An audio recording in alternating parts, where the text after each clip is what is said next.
Right. Fat Joe was squashing the beef. I had it. And Irvin Ja was like, nah, we ain't squashing shit. You didn't start exactly. the No, But you and I'm squashed not it good because I didn't start it. And listen, I didn't start it, and I don't continue it. I mind my business. Did you really buy Ja Rule's tickets, like seats at his concert? You did? Cheap ticket. The tickets were very affordable. Right. They was on like StubHub. Yeah, I bought the first 4 rows. How many did you buy? If you say you bought the first 4 rows, is that a couple hundred?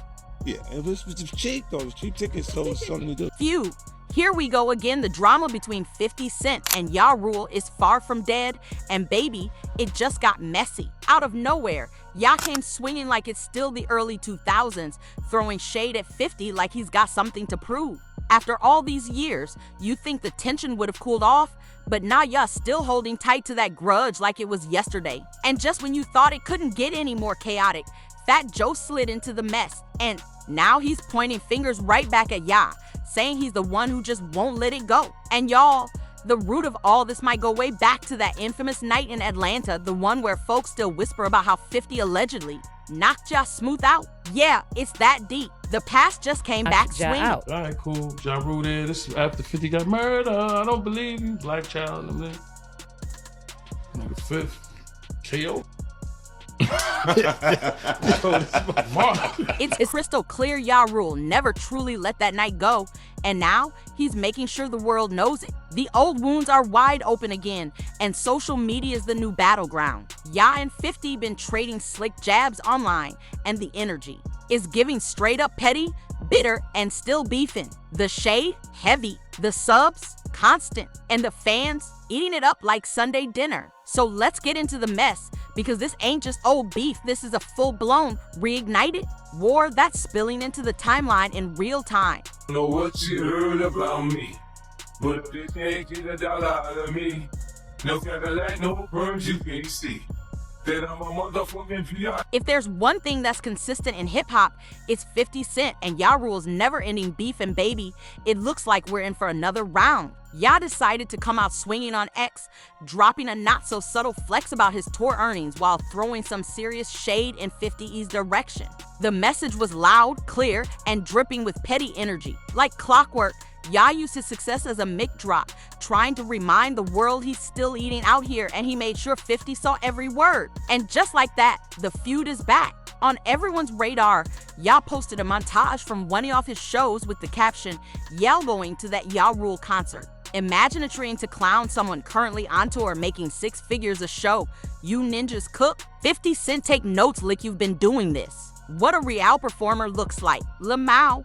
And you already know 50 Cent wasn't about to let that slide. Petty is his second language, and he came back with a vengeance, wasting zero time clapping back just a few days later. His response? Classic 50. Slick, ruthless, and dipped in sarcasm. He didn't just respond, he dragged Ya, mocking him like it was a sport and reminding everyone why he's the king of trolling. The shade was so thick, it had fans screaming in the comments. With one post, 50 turned the tables and made it clear if y'all want to play, he better be ready for the heat. He posted a screenshot of a report showing his July 4th show at London's Tottenham Hotspur Stadium had sold out, and he wrote in the caption, "How do you win a fight if you're fighting someone who was too stupid to know they lost?" 50 took it there with his signature savage line, "Just keep hitting them till they stop moving." Yeah, that's how personal it's getting. But trust, the mess didn't stop with just Ya and 50. Nope, the drama started to spread like wildfire, with other folks jumping in to stir the pot even more. And who's first on the scene? Tony Yayo, of course. Yayo came through with a wild throwback tale that had jaws dropping, claiming 50 straight up knocked Ja Rule out in an Atlanta hotel back in the day. According to Yayo, it wasn't just words flying, it was fists, and Ya caught the worst of it. It's giving street legend vibes, and the way he told it, like it was yesterday. Now everyone's bringing up old stories, and this beef is heating up all over again like it never left. Then Chaz like, in the hotel, yeah, it was so good. All right, cool. Ja Rule there. This is after 50 got murdered. I don't believe you. Black child, I'm there. Nigga 5th. KO that. So look, Ja Rule just come in the elevator. Murder! So look, He ain't say that. He ain't say murder. I can't. I'm not a rapper. I never was with this rapper shit. I just was along for the ride, no diddy. I wasn't with all this rapper shit. You heard?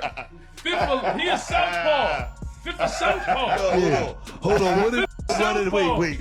Any rapper wanna fight? Wait. How did it?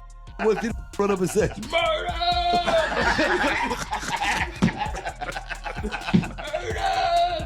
I'm from the hood. I would still make my phone was still ringing. Nigga, I had fiends on my phone. Right? Then came Fat Joe, sliding into the conversation like a big brother with receipts, and y'all, he didn't hold back. Joe basically said what a lot of folks have whispered for years. Ja Rule's still bitter because beefing with 50 ruined everything. And not just a little damage, we're talking career derailment, brand collapse, and public humiliation. Joe broke it down plain. 50 didn't just drop a few diss tracks, he launched a strategic takedown, dragging Murder Inc. through the mud and hitting them where it hurt most their credibility. In the early 2000s, being labeled soft in hip-hop was a death sentence, and that's exactly what 50 did. Ja was at the top, dropping hit after hit, but once 50 started clowning his street image and mocking his R&B-flavored style, the tide turned. Fans got skeptical, labels started backing away, and then came the federal heat. Murder Inc. was under investigation, and Ya's whole movement just dried up. Joe's take? This beef ain't just about pride, it's about the collapse of an empire. See, the problem with Ja Rule and 50 is that 50 slowed him up. To where, before that, Ja Rule was the Drake of the term with all the hits. Joe didn't just sit back and watch the fire burn, he actually tried to be the peacemaker, stepping in behind the scenes to cool things down between Ja Rule and 50 Cent. According to Joe, he saw the writing on the wall. This beef wasn't just tearing apart the artists, it was damaging the whole New York hip-hop scene. And as someone who's always repped the city, Joe felt like he had to do something. So he made a real grown man move to squash the drama, trying to broker a truce that could have changed the game. But just when it looked like the door to peace was finally cracking open, Irv Gotti and Ja Rule slammed it shut, straight up telling Joe they had no interest in making things right. They weren't here for reconciliation, they wanted war, not unity. Joe walked away realizing some wounds run too deep, and for Ja and Irv, the beef with 50 was personal to ever let go. You know, I was squashing the beef. Right. Fat Joe was squashing the beef. I had it. And Irv and Ja was like, nah, we ain't squashing shit. Yeah, I swore I had it. Like, I don't want to put it on 50, but I think 50 was almost like, yo, Joe, whatever you want to do. So I had that. And then when I went to them, they was like, fuck that, this, that. Now, if we're gonna talk about why this beef refuses to die, we gotta go all the way back to where it really began, 1999, Southside Jamaica, Queens. That's where the first spark lit the feud. Ja Rule was filming a video when he got robbed. And according to 50's own memoir, it wasn't just some random stick up. He claimed it was one of his boys who did it. That little reveal added gasoline to an already burning fire. But Ja wasn't co-signing that story. Yes, he admitted the robbery happened, but he swore he never saw 50 with the dude who pulled it off. In Ya's version, the robbery wasn't even the real issue. He said it all went left when 50 started acting salty after being iced out by the Murder Inc. crew during the video shoot for his track Murder for Life. Not long after that awkward moment, 50 dropped Life's on the Line, and even though he didn't name names, everyone knew exactly who he was aiming at. The bars, the tone, the mockery, it was a full-blown diss aimed straight at Ja and Murder Inc., including jabs at their signature murder chant. That diss was the point of no return. From there, things got physical in Atlanta, fists flew, chains got snatched, and the streets were buzzing. Both 50 and Ja lost their jewelry in that scuffle, but the story didn't end there. Word is, someone in 50's camp ended up with Ya's pendant and swapped it back later for a Bravado watch. But again, Ja called cap on that, claiming 50 wasn't even involved in the chain snatching. It's been a game of he said ever since, with neither side backing down or telling the same story. But one thing's for sure, that moment in '99 planted the seed for one of the most bitter, long-running beefs in hip-hop history. That was 50's version of the story, and he had, I guess, taken your chain and someone traded him a watch to get your chain back. Do you know what I'm talking about? I've heard this. You've heard this story. And it's foolery. You know what I'm saying? That's why I'm like, this nigga tells, he's good at what he does. He tells stories and he, you know, I call him MC Gusto. You ever seen CB4? Yeah. That's who he is in real life. Fast forward to March 2000, and the tension between 50 and Ya exploded into straight-up violence. Word hit the streets that 50 Cent was at the Hit Factory in New York, laying down tracks, and Ya Rule, along with his Murder Inc. crew, pulled up. And baby, it wasn't for a peace talk. Things escalated quick, and before anyone could blink, 50 got stabbed. The situation turned bloody, chaotic, and real. Both Ya Rule and Murder Inc.'s Black Child were arrested in the aftermath. Later, Black Child took full responsibility for the stabbing, claiming it was all self-defense, but even with that, the damage was already done. What's wild, though, is how 50 handled it. Despite being the victim in a high-profile industry brawl, he never made a spectacle out of it. No crying to the press, no dramatic interviews, just silence and strategy. He took the hit literally and kept it pushing, focused on building his career and planning his comeback. That quiet response, it only made him more dangerous. While Ya and Murder Inc. were making noise, 50 was plotting something bigger, a takedown that would change the entire landscape of hip-hop. Then I didn't even go to the hospital. The scratch I had only was for 3 stitches. I didn't go to I went home. And I'm in the radio hearing I went to the hospital. So they had me, I was like, all right. That's when it just was involved the day after. You know what I mean? Right there and right there. 2 scratches. That's all bitch ass niggas could do. You know what I mean? They always make it bigger than it is. But you already know, this saga was far from over. By 2002, 50 Cent wasn't just surviving, he was making major moves. That year, he inked a multi-million-dollar deal with Shady or Aftermath, backed by none other than Eminem and Dr. Dre. And that's when things got deadly for Ya Rule's career. 50 dropped the No Mercy, No Fear mixtape with G-Unit, and on it came the now legendary track Wonksta. That wasn't just a diss, it was a career assassination. The lyrics were cold, cutting, and direct, calling out rappers who flexed money and street life, but in 50's eyes were soft, broke, and living off a fake image. No names were mentioned, but everyone knew exactly who it was about. Ya and the whole Murder Inc. camp. Wonksta gained serious steam, especially after it got featured on the 8 Mile soundtrack. That single track became one of the pillars of 50's rise to mainstream dominance, and it hit Ya Rule like a missile. The timing, the delivery, the narrative, everything worked against Ya. And while 50 was riding the wave, Irv Gotti tried to flip the script, accusing 50 of filing an order of protection after the Hit Factory stabbing, a serious claim that painted 50 as soft and scared, the very thing he'd accused Ya of being. But here's the twist. That order, it was real. What Irv didn't mention is that it came as part of official NIP paperwork, not something 50 personally pushed, but that didn't matter. The damage was done, and street perception started shifting once again. Gotti tried to question 50's credibility, but by then, the world had already crowned, but it was issued automatically by NIP. And it wasn't something 50 specifically asked for. But that still didn't stop Jaw from posting it on Lenine, calling 50 a rat. Now, you Alradino 50 wasn't about to let that snitch talk slide. He fired back on Back Down, a ruthless diss track that shredded Jaw's image and torched Murder Inc.'s street cred. But just 2 months later, Jaw fired back with Loose Change, going nuclear, not just on 50, and just when you thought it couldn't get. Any Uglier Ya Rule went all in, not just on 50 Cent, but on everybody connected to him.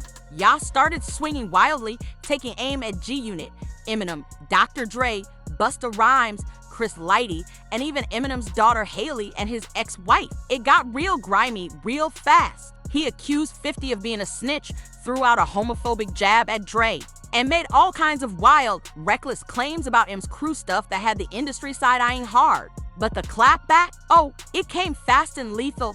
50, Eminem, and Busta Rhymes linked up and hit back with Hail Mary, a savage parody of Tupac's classic that didn't just diss Ya. It dragged him from top to bottom. They clowned his obsession, with Pac called out his fake thug image and broke him down bar by brutal bar. It was the kind of response that hit so hard There's no coming back from it. And yeah, he tried to respond with a shift in image, dropping his 5th album, Blood in My Eye, with a harder, more aggressive vibe. But the fans weren't buying it. The critics dragged it, the streets shrugged, and the album flopped. It didn't have the magic or mainstream pull of his earlier projects like Pain is Love or The Last Temptation. That flop was the final nail in the coffin. The momentum was gone. The charts stopped calling. And behind closed doors, even Ya and Irv Gotti had to admit they lost. The beef that started with ego and pride ended with a full-blown industry collapse, and 50 Cent walked away as the one who flipped the script not just on Ya, but on hip-hop history. Do you think, because you say now, you could say, in hindsight, you could say, yes, well, we took an L there. Yeah, we took an L. But listen, the thing about it is when you're going through it, you're going through it. So you got to think of ways. But I'll take you back to we was in my office, me and Rule, right? We in the office, and Flex was about to play In the Club, right?